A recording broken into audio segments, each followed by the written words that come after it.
Do you need a posture coach, someone to help you from causing some potentially serious problems internally because you're not using good posture? Not sitting right, not standing right. Is your posture a mess? Well, we have someone here that can help you. Dr. J. Brodwyn, our expert when it comes to chiropractic care. Thank you so much for being with us. This is a problem. Oh, absolutely. For, can I say, most of America? Yes, and even more so now with smartphones and, Yes. and in the last 20 years, computers. It's just getting worse and worse. Lauren, you have your phone with you? Hand me your phone in just a second, because I tell you, you cannot look at your phone without getting problems unless you learn.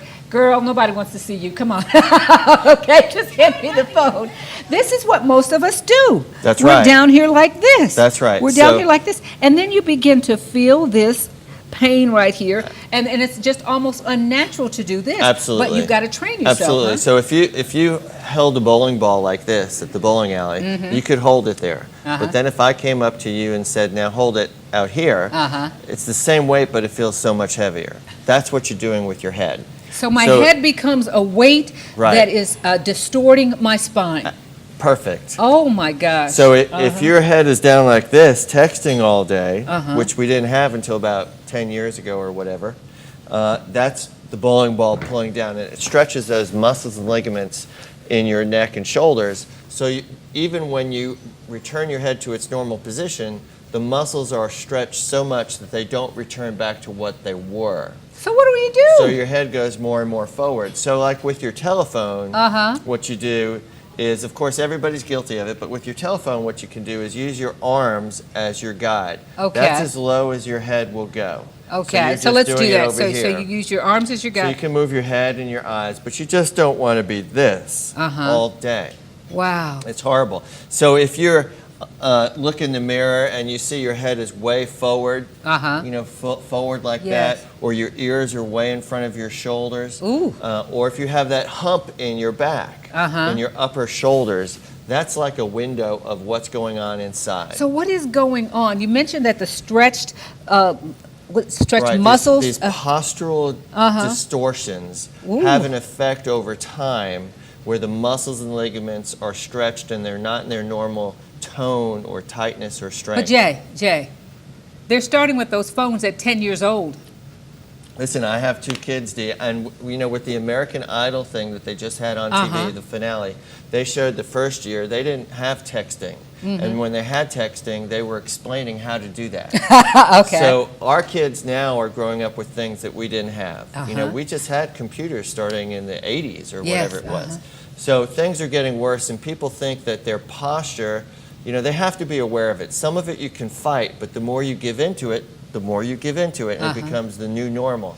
And you can accelerate what's happening inside, meaning if we're supposed to get arthritis or degenerative changes in your neck or back, and then you accelerate it or make it happen quicker because of this new posture and the way you're holding your body. So Jay, how do you suggest parents talk to their kids? Because they're not going to give up that phone. No. So I'm going to put you in that position. Okay, Dad. Okay, what are you going to tell me? You know, you just, it's not going to happen probably. You know, it's just like we talked about with backpacks. And especially if they're your own kids, they're going to listen to somebody else before you. So, you know, all you can do is hound them, and maybe a percentage of them will go along with it. You know, it seems when they get to be in their late teens, they understand it better than when they're just little kids. You know, they don't think anything is going to bother them. Do you think we can appeal to their vanity that you're not going to look as good? I think, yeah. You can't really talk about what's going to happen to you when you're 20 or 30 or 40 because they don't think they'll ever be that. You know? So talking about vanity or the way you look or how other people see you when you're all slumped over. You know, if I walked into a room and I'm slumped over like this, you think a little less of me than if I'm like this. Plus, I have more self-esteem when I'm have better posture. And you command more attention when you're standing up straight. Right. Yes. So it's a whole thing, and you know, it's not going to prevent things from happening, but posture and the way we think and look in the mirror is going to have something to do with what's happening on the inside. On the inside, when dealing with your spine. And how people perceive you on the outside. Before we go, Jake, 2 things. 1, once someone knows I need some help, those chiropractic adjustments are good? Yes, absolutely. For if your car is out of alignment and pulling to the right, you just don't say, well, let me pull in the bank and I'll hit the curb on the left. You have to do something. You can take, this day and age of Advil and Motrin and Tylenol, that's going to help you for the moment, but it's not going to physically change something. Yes. When dealing with your spine, you actually have to physically change something. So that's either the chiropractor or later the surgeon. Ooh, so which is it going to be? Good stuff, Jay. I got to high five you today. That's good stuff. Thanks, Dee. We just don't think about what we're doing to ourselves in the name of technology. No, because it's every day it accumulates. A little bit at a time.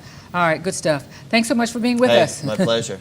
When we come back, how women in this area who are just at the end of their rope and have nowhere to go are finding there is a place. It's called Hosanna Home in Opelika. We're going to talk with some of the directors about what they can do. Maybe it's someone in your family. Maybe it's you who need the help. We'll be back.